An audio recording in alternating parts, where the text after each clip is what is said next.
Welcome, folks, to the Craig Bushon Show. Out here at the, well, you got to know something right now, folks. This today is going to be a show you're going to want to pay attention to. Before I tell you where I'm at, you need to know there's signs behind me because it's election time, okay? And every sign behind me is going to be a Republican. And it's going to be up to them to convince you why you should vote for them. That's the bottom line. Just because there's a particular letter behind their name doesn't mean that you should just automatically vote for them. But I'll tell you this, we're going to have some very sharp people on the show today. We're going to talk to them about why they're running. We're going to talk to them about the issues that face this country, let alone what face local politics, the state of Texas, and then right in Travis County, Williamson County, which is right next to where I'm at right now. There's a lot of opportunity for you to learn about what's going on with politics. So you, even if you're listening somewhere or watching somewhere outside the state of Texas, take the same methodology that we're doing here on the show and use it in your place. Use it where you're at, all right? And it's a big deal that you vet the people who want to lead us. And that's the bottom line. And today, in just a couple minutes, I'm going to have on John Ulrich. He's the TCRP, which is the Travis County Republican Party, Precinct 373 chairman. And he puts on this gala event here today. He's heavily involved in it. And we're going to talk to him about why he does it, how he gets in, why he's got involved in it. Faith has a lot to do with what's going on in this country, right? One nation under God, indivisible, with liberty and justice for all. So for some of the people who are involved in politics, they're involved because they know that there is a spiritual struggle going on. Okay, so what I like to hear is when people say they're praying for the politicians, and they're hopefully praying for all of us, because the bottom line is without that prayer, we're not going to be able to accomplish what we need to accomplish. And I don't care if you have a D or an R or an independence or if you're an independent. It doesn't matter. That goes across party lines. But we'll get right to it. Now, John, welcome to the show. How are you? Well, I'm wonderful. Appreciate you coming out here and visiting us, seeing what we're doing. No, it's fantastic. When I got the call to come out, and I knew with what we're doing with Be First in Media, okay, and what we're expanding through the entire technology field of web broadcasting, and then being able to put it in files and snippets and MP3 formats and video format like we're doing right now with multiple cameras. And I said, well, wait a minute. As we're building this up, let's go out and let's get people on the mic. Let's get them on camera. Let's talk about why you're involved. Tell the folks a little bit about why you decided to to do an event like this starting years ago, but originally, what got you going so heavy in politics to begin with? Okay, well, first of all, let me correct. I'm not putting on this. Okay, you're not. Okay. My wife is the president of the North Shore Republican Club, and it's the clubs that are actually doing it. I got involved in politics back in the early 90s. Okay. I lived in Harris County, and I got involved in a congressional district race, and we didn't win the first time, but we did the second. And in 98, I moved out here to Travis County. Didn't get involved the first year I was here, but then after that, I did get involved, and 2 years later, I became the precinct chair. And since 92, I've been a delegate to the state convention every 2 years. So, in fact, about 6 years ago, we had about 35 delegates just from this area. Wow. Yeah, so it's involved. But when I first got involved out here, in this precinct is a very large area. I think we've got probably close to 100 miles of roads that we cover. It's rural city. We've got Point Venture, Lago, Vista, a little part of Jonestown, and some of the parts of the county. And it's awkward to get a hold of, but my philosophy has always been to get the voters to meet the candidates. Now, I don't like to generalize a lot, but typically some people have a tendency of voting straight party ticket. Absolutely. But there's other people that won't vote unless they know something about it, which makes it difficult because most people in elections only know one, maybe two races, and that's it. Well, out here in the North Shore, in November election, and I'm just talking the partisan because we've also out here going to have city elections and school board elections. But just in the partisan, which is the federal level, the state level, and the county, there's 31 races on the ballot, of which 21 of them are Republicans. So even no matter what party you vote for, you cannot vote for a candidate in every one of the 31 races. Right. But my issue has been I need to find a way to let the candidates meet the voters. And if I can get as many voters and candidates together, my philosophy is we're an intelligent people. And if people can get the information, they will make a good choice. The problem is we see most people are making bad choices because they don't have sufficient information. So my job is to get candidates and voters together. Well, you hit the nail on the head on why we're doing Be First in Media. It's just about that. It's about getting the information to the people, okay, that is factual, because the way we make decisions is the same way that we load a computer up. Garbage in, garbage out. That's right. And if we get bad information, okay, and I look at it this way, there is there's disinformation and there's misinformation. Misinformation is a mistake. Just make a mistake and that happens. Disinformation is dishonesty. When people on purpose spin things and manipulate really the facts so we can't make an intelligent decision. And I've always said, listen, you can't accidentally take a capitalist society that has the ability and it generates more wealth than any society in the history of mankind and have it lose so much money that it's in debt to communism and to other parts of the world. We're losing. Capitalism is losing to communism. In the same way that we can't on accident have the strongest military in the world and the strongest tax base to keep it sophisticated and not protect our own borders. That's not an accident. It's on purpose.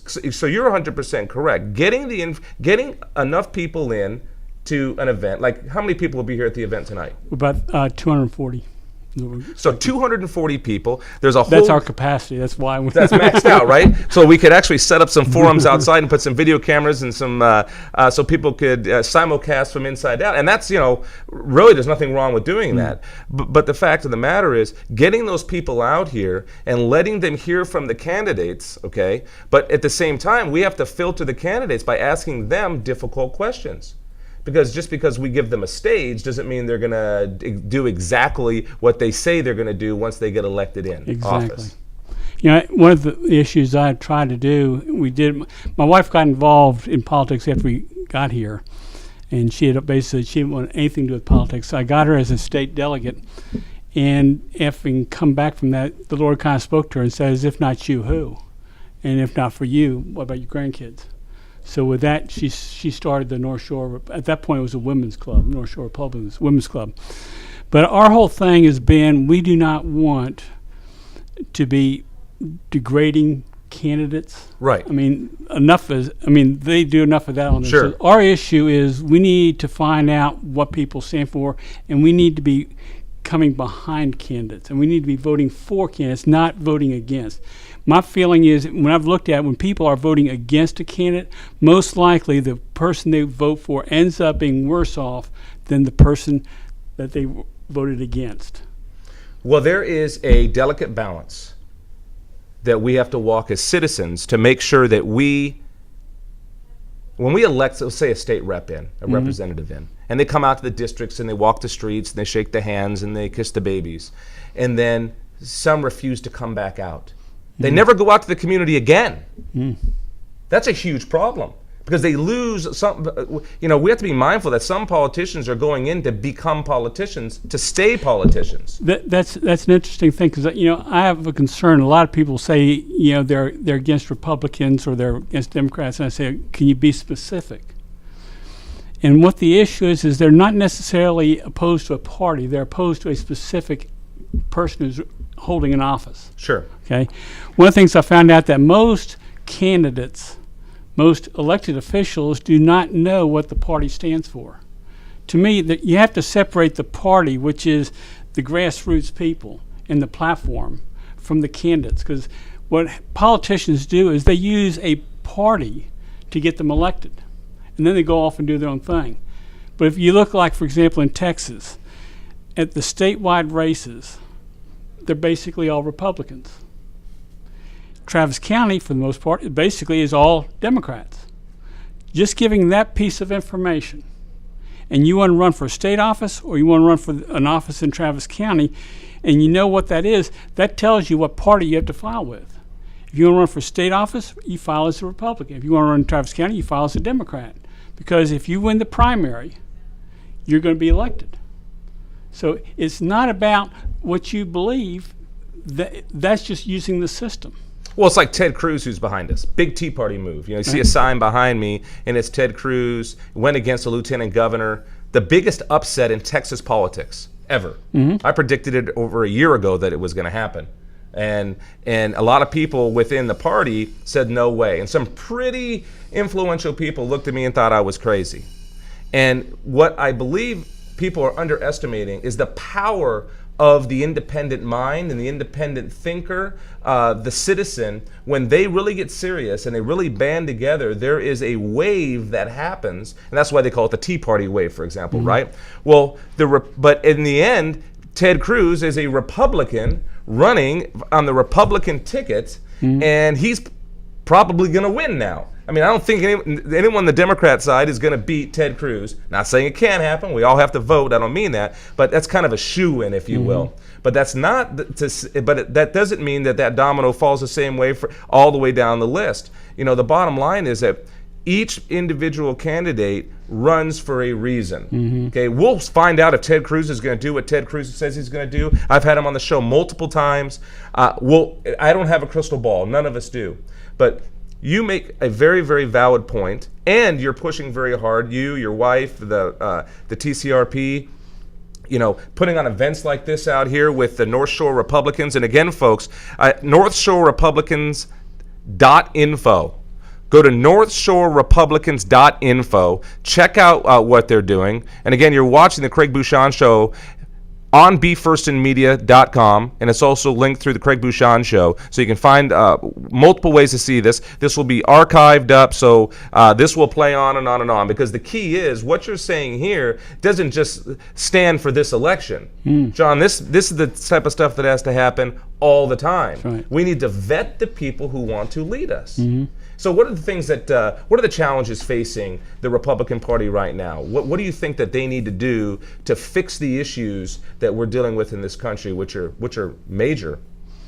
A lot of them needs to be, we need to somehow restore our founding fathers where it wasn't about the office, it was about the country. We've got too many. About in the 80s, there's significant shifts, one in financing business, but also when legislators realized that they could vote themselves raises. At that point, it became a career. Before, they were typically public servants. And we need to restore that aspect, that government is our servant. You know, they've got it wrong. They think that we're their servant. Well, it's got to a point that we're afraid of the IRS, you know, the tax collector, who really works for us. And we allow, just use it as an example, what we fear, right? We fear that our borders are not, that we have crime coming across the border, but yet we pay people to defend it. That's right. Okay, I think that particular situation on the border is one of the best examples of taxation without representation, because we're paying tremendous amounts of money to be a sovereign nation and to have our borders safe, but they're not. And we have elected officials for multiple, it seems like generations now, that said we're going to do it, and they don't do it. So it brings up Lincoln's saying, and I'll paraphrase it, but you can fool some of the people some of the time, but you can't fool all the people all the time. And I see it says TCRP Patriot Circle, okay, on your badge. Right. And when you say Patriot, now people think of Tea Party also, and they also think of the Constitution, and they think there's an awakening happening, isn't there? There is. There's people need to understand why America was formed. America was an experiment of giving people the ability to pursue a life of their own, not being a dictator. You know, I ask people, we think in terms of the Civil War and we've abolished slavery, and my question is, have we really abolished slavery? Do you know what the definition of a slave is?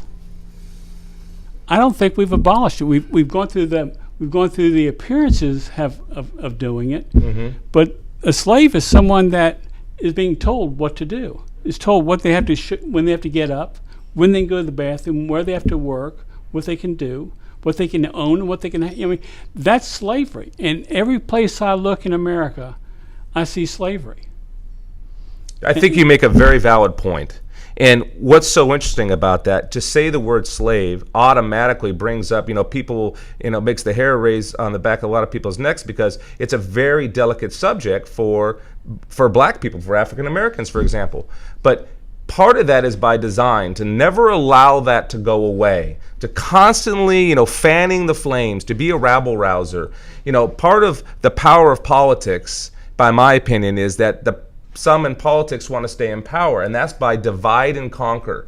Okay, and I take your point the way you actually mean it. Spin doctors will go out there and spin it a certain way. Here's the way I hear it. We're all being enslaved because the shackles that we have on are not even as much physical as far as we have to carry them around with us. It's the rules and regulations that are put in place that have the threat of what will happen to us, whether we'll be fined, whether we will be taxed on something, which we could call Obamacare, where now it's all of a sudden it's not a tax, it's actually a fine, but that fine is really, again, taxation without representation, because I'm going to be taxed, I'm going to be fined on something that I don't do, and then in the end, I don't get anything in return, right? That's right. These are all things that bind us. It takes away our money. It strips our wealth, okay? And a lot of people, unfortunately, will stand up and cheer, thinking they're going to be led into this new prosperous land, or this new economy. But I got to tell you, for generations now, we've been promised by the government that the government's going to be able to take care of us better and better. And in the end, what's happened is we're far worse off than as if almost we had no government at all. I mean, because it's not easy. I mean, it's easy to spend money.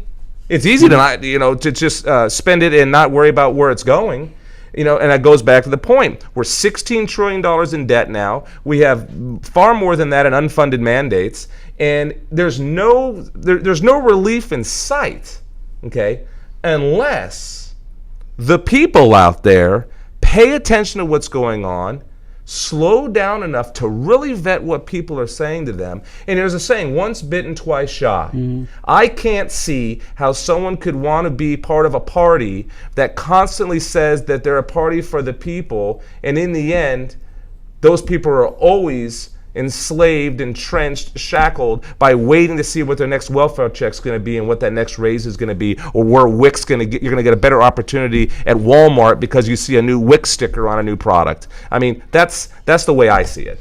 There's a saying that says if you don't know your past, you're condemned to repeat That's exactly right. And to me, the citizens of America do not know their past. Well, they're not taught it either. They're not taught. The schools are. In fact, there's a website out there called Justice of the Gates that has 2 interesting PDF documents there that is entitled In Their Own Words. And what it does, it takes several issues like abortion, prayer, a number of issues, and takes party platforms over the years and puts specifically what each party had to say about those issues. And if you look at that, you'll see that it is not what people believe it is. In the 50s, the Democrats were opposed to the abolitionists. They didn't want slavery to be abolished, but yet they're claiming they were the ones that freed the slaves. So if you don't know that, and you just take what people tell you, you're not being smart. No, what happens is we rewrite history, okay? And there's a saying, the longer time goes by, the harder it is to pay attention to it. Because life is so busy, there's so many things that you have to do, you have to get done, you have to survive. You got to pay $3.68 a gallon for gas now. You have to pay a higher utility cost. Unemployment's really high. You're worried. You're just worried about taking care of your family. God forbid you have to worry about taking care of the politics, and they keep people busy taking care of survival mode so they can't pay attention. And see, part of that problem we have is that people do not want to take responsibility. As long as they've got someone else they can point the finger to or say, well, you take care of that, and I don't have to worry about it. I can watch my football games on TV, or I can go to the movies, but I don't have time to get involved in politics. I don't have time to figure out what the issues are. I'm going to trust you to do it. It's that mindset that has given the politicians the big heads, knowing that the general public is not going to take the time to get involved. Absolutely. So we'll jump ahead. Got a couple minutes left here. Again, we're speaking with John Ulrich. He is the Travis County Republican Party Precinct 373 chairman, heavily involved in politics, heavily involved, as you can see, in trying to educate people on why they need to care. Why should you really pay attention? Because the future of not just the United States of America, that seems pretty grandiose, your future specifically is going to be directed by those people who we elect into office.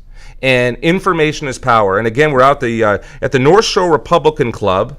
All right, this is the Keep America Free Gala. A couple minutes left here. Who's going to be here? Who could, who's going to be up on stage talking? And we've got some, I think, some very influential politicians here, or at least they want to be, I should say. We got Kathy Adams going to be our featured speaker. Who's going to talk on the UN Agenda 21 issue. But then we've got 13 candidates that are going to be here, which isn't bad out of 21 that's going to be on the ballot. We've got Ted Cruz wasn't able to make it, but his father's going to be here. Excellent. I've met him. We've got Roger Williams, who's running for Congressional District 25. We've got Barry Smitherton running for the Railroad Commission. Sure. The judges for the Supreme Court and Court of Appeals had conflicts, so they weren't able to make it. So there's 6 candidates there. But we do have Tom Maynard, who's running for the School Board District 10. We've also got Paul Workman running for Texas House District 47. All 4 of the Republican candidates for the Court of Appeals, for Third Court, will be here. Jeff Rose, Scott Field, Dave Puryear, Bob Pemberton. We also have Raymond Frank, who's running for Travis County Sheriff. Vic Vaught is running for Tax Assessor Collector, also who's the voter registrar for the Travis County. Very important position. Gerald Doherty is running for County Commissioner, and then Toby Miller for Constable Precinct 2. Well, that's a busy house. Busy house. We've got a lot of people wanting to get their message out there. That's my whole deal. Is I'm trying to get as many candidates with the voters, and the more of those I get, the higher turnout. We've been having record turnouts in this precinct the last several years. Well, I think it's because you're hands-on. Hands-on. And there's a lesson there that people need to understand, is that it's not going to happen on accident. People aren't going to show up on accident. They have to come here on purpose, and you have to put something worthwhile for them to come to see. And I thank you, John, for coming on the show today. I appreciate it. Absolutely. Well, there you have it. That's John Ulrich. Check out NorthShoreRepublicans.info. Just check it out. Also, go to the Travis County Republican Party, TravisCountyGOP.org. That's TravisCountyGOP.org. Check out what they're doing. And listen, if you don't pay attention, you're definitely going to pay. This is Craig Bushon, and we'll be back.